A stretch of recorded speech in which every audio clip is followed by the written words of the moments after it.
কবি আল মাহমুদের ২১-এর কবিতা। ফেব্রুয়ারির ২১ তারিখ, দুপুরবেলার অক্ত।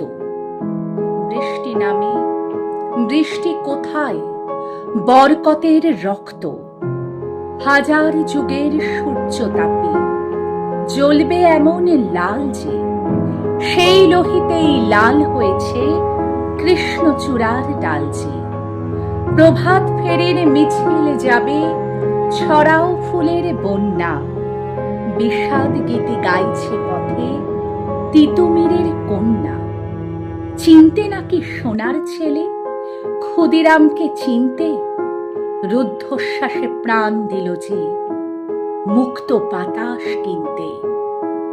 প্রভাত ফেরির মরণ চূড়ায় ছাপ দিল যে অগ্নি, ফেব্রুয়ারির শোকের বসন পড়ল তারি ভগ্নি। প্রভাত ফেরি আমায় নেবে সঙ্গে, বাংলা আমার বচন, আমি জন্মেছি এই বঙ্গে।